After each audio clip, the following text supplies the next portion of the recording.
Hey market friends. Welcome back to Will of the Market. Today we're uncorking one of the big players in beverages, Constellation Brands, STZ.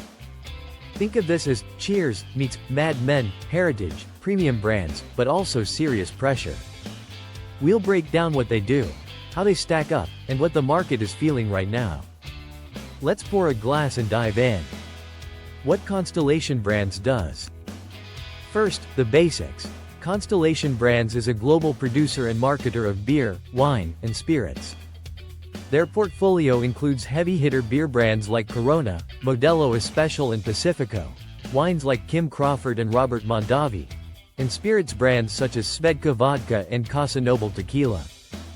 They sell in the US, Canada, Mexico, New Zealand, Italy and more, and their model is to target premium price, global brand growth. But lately, the show is running into turbulence. How they compare to peers. Now, how do they compare?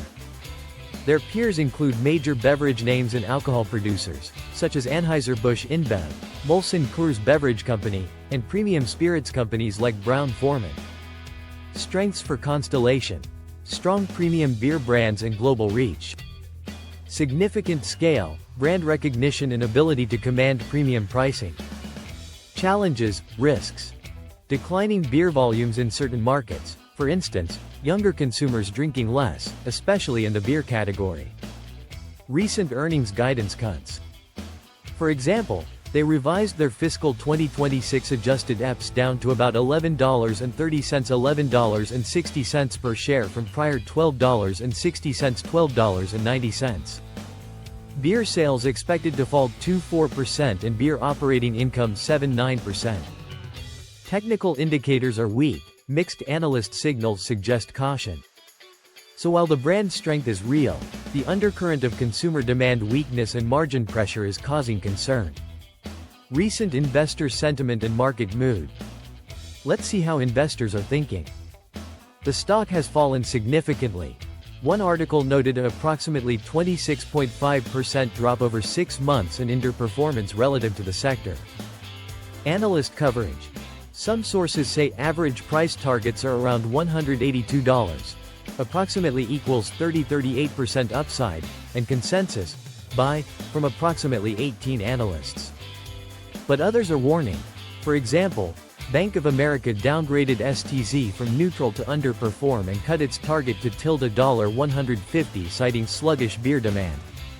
Retail investor sentiment.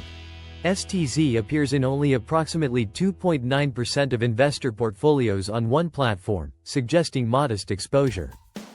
So the mood is mixed. Some see value, others see risk.